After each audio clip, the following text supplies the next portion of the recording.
Good day gentlemens, this is R K. Welcome to my channel ఆర్మ్యాన్. And మీ అందరికి తెలుసు, రేపు జనవరి 22వ తేదీ మధ్యాహ్నం 12:29:08 అయోధ్యాపురిలో రామమందిర ప్రారంభోత్సవం జరుగుతూ ఉంది. మరి ప్రాణప్రతిష్టలో ఎలాంటి ఆచారాలు ఉంటాయి, రామమందిరంలో విగ్రహాన్ని ఎలా ఏర్పాటు చేస్తారు, వీటి గురించి కొంచెం వివరంగా తెలుసుకుందాం. మీ అందరికి తెలుసు, భారతదేశంలో ఉన్న ఎన్నో లక్షల కోట్ల మంది హిందూ ప్రజలకు రేపు ఒక గొప్ప రోజు.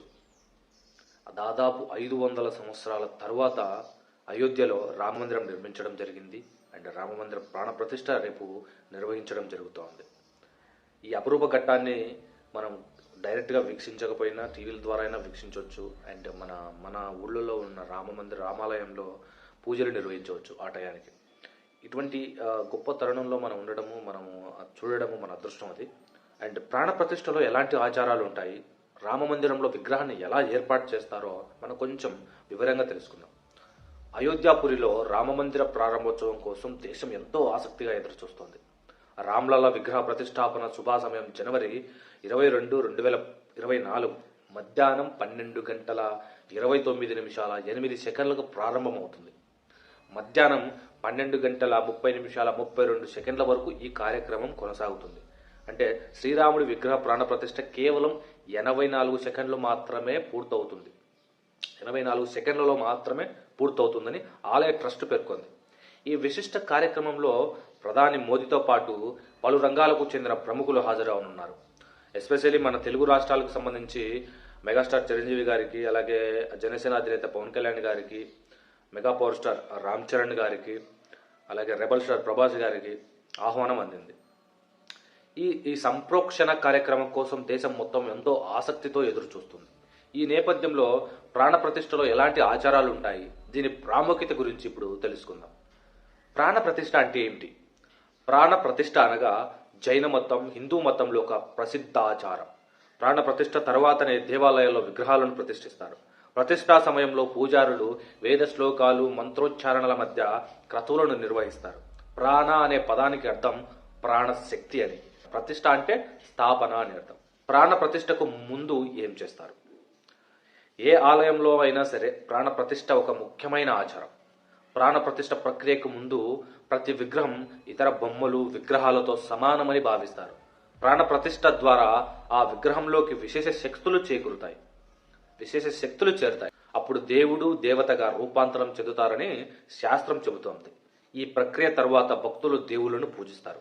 ఇక ప్రాణప్రతిష్ఠ ప్రక్రియ ఎలా జరుగుతుందంటే, విగ్రహాన్ని ఊరేగింపుతో ఆలయానికి తీసుకొస్తారు. అనంతరం ప్రాణప్రతిష్ఠ ప్రక్రియ ప్రారంభమవుతుంది. తర్వాత విగ్రహాన్ని పంచామృతాలతో అభిషేకం నిర్వహించి పసుపు, గంధం రాస్తారు. మంత్రోచ్చారణలతో జీవం పోస్తారు. అప్పుడు గర్భగుడిలో విగ్రహాన్ని ఉంచి అనంతరం ప్రక్రియను ప్రారంభిస్తారు. అంటే ప్రజలకు దర్శనాన్ని కలిగిస్తారనమాట. అప్పుడు ఎవరైనా ఆ విగ్రహానికి, ఆ బాలరాముడి యొక్క విగ్రహానికి పూజలు చేసుకోవచ్చు, దర్శించుకోవచ్చు. మనకు 10 days బ్యాక్ శ్రీ అయోధ్య శ్రీరాముల వారి అక్షింతలను మన ఇంటికి రావడం జరిగింది. దెన్ ఆ అక్షింతలను ఎలా ఉపయోగించాలి, ఏం చేయాలని చాలామంది డౌట్లు వచ్చే అవకాశం ఉంది. అంటే చాలామందికి తెలియదు కాబట్టి నేను కొంచెం ఎక్స్ప్లెయిన్ చేస్తాను. అక్షింతలు ఇంటికి వచ్చిన తర్వాత వాటిని వృద్ధి చేసుకొని దేవుని పూజా మందిరంలో పెట్టుకోవాలి. ఫస్ట్ ఆఫ్ ఆల్, అంటే వృద్ధి చేసుకోవడం అంటే మళ్ళీ ఏంటి అని అడుగుతారు మీరు. వృద్ధి చేసుకోవడం అంటే ఏం లేదండి, మన ఇంట్లో తయారు చేసుకున్న అక్షితలను, అయోధ్య నుండి వచ్చిన అక్షితలను కలపడం. అంటే వాళ్ళు అయోధ్య నుంచి ఇచ్చిన అక్షింతలు కొన్ని ఉంటాయి, మనం ఇంట్లో కొన్ని తయారు చేసుకొని వాటిని వృద్ధి చేయాలంటే కలపాలన్నమాట. కలిపితే మిక్స్ అయిపోతే ఇన్ని వస్తాయి మనకు అక్షింతలు. వాటిని వృద్ధి చేసుకోవడం అంటారు. వృద్ధి చేసుకున్న అక్షతలను ఎలా వినియోగించాలి, వృద్ధి చేసుకున్న అక్షతలను వినియోగం ఎలా చేసుకోవచ్చు, ఎలా ఉపయోగించాలని మీ అందరికీ డౌట్ ఉండొచ్చు. జనవరి 22, 2024 రోజున అయోధ్యలో శ్రీ బాలరాముల వారి విగ్రహ ప్రాణ ప్రతిష్ఠ జరుగుతున్న సమయంలో ఇండ్లలుకోవడం జరుగుతుంది మామూలే. దెన్ స్నానాలు ముగించుకొని గ్రామంలోని దేవాలయానికి ఇంటిల్లిపాది చేరుకోవాలి. ప్రతి ఒక్క ఊర్లో మనకి శ్రీరాముల వారి గుడి అయితే ఉంటుంది. శ్రీరాముల వారి టెంపుల్ అయితే ఖచ్చితంగా ఉంటుంది ప్రతి ఒక్క ఊళ్ళో. కాబట్టి మనందరం ఇళ్ళు అల్లుకొని నీట్గా స్నానాలు చేసి దెన్ మనము గుడికి చేరుకోవాలి. గుడికి చేరుకొని అక్కడ పూజలు అనేటువంటిది ముగించుకోవాలి. ముగించుకున్న తర్వాత వ్యక్తిగతంగా నెత్తిన జల్లుకోవాలి. ఆ అక్షింతలు అనేటువంటివి పూజ అయిపోయిన తర్వాత మన నెత్తిన మనం వ్యక్తిగతంగా జల్లుకోవాలి. లేదా చిన్నవారిని దీవించాలి. పిల్లలను అక్షింతలేసి దీవించవచ్చు. దెన్ భర్త ఆశీస్సులు, ఒక భార్య భర్త ఆశీస్సులు దీవెనలు తీసుకోవడం, అప్పుడు కూడా అక్షింతలు అనేటువంటివి చల్లుకోవచ్చు. అండ్ మిగిలిన అక్షింతలు మనం ఆల్రెడీ వృత్తి చేసుకున్న అక్షింతలు ఇన్ని ఉన్నాయి కదా, బీరువాలో పెట్టుకోవచ్చు. అంటే బీరువా అనేటువంటిది లక్ష్మీ స్థానం, ఆ లక్ష్మీ దేవత స్నానం కాబట్టి బీరువాలో పెట్టుకోవచ్చు. అండ్ పెట్టుకున్న తర్వాత వాటిని ఎలా ఉపయోగించాలంటే పిల్లల పుట్టినరోజున కానీ లేదంటే పెళ్లి ఇతర శుభకార్యాలలో అక్షింతలతో వినియోగించవచ్చు. అలాగే ఎవరైనా ఆశీర్వాదం కోసం వచ్చినప్పుడు వినియోగించుకోవచ్చు. అంటే పుట్టినరోజున కానీ పెళ్లి రోజు కానీ ఏదైనా శుభకార్యాలు కానీ లేదంటే ఏదైనా ఉద్యోగ ప్రమోషన్లు కానీ సంథింగ్ ఏదైనా కానీ మంచి కార్యాలయాలకు ఈ యొక్క అక్షింతలు అనేటువంటివి యూజ్ చేయొచ్చు.